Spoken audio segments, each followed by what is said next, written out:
हम तो जो है ना तलाशी लेने के लिए आए हैं कि क्या क्या जंगल ने छुपा के रखा हुआ है। इधर सैलाब के दौरान क्या क्या बचाया है या फिर क्या क्या पकड़ा है। देखिए ना, हमें तो जिस चीज़ से गर्ज है हम लोग तो वही देखेंगे ना, बाकी इस चीज़ों से हमें क्या।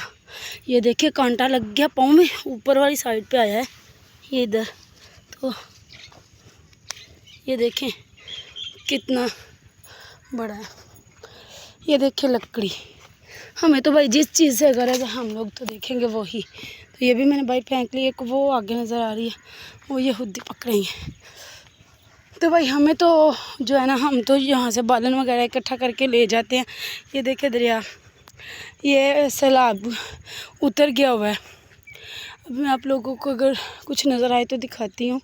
मैं जहाँ पर अभी बैठी हुई थी ना थोड़ी देर पहले, ये देखें, ये जो है ना, ये सारे दरख्त, ये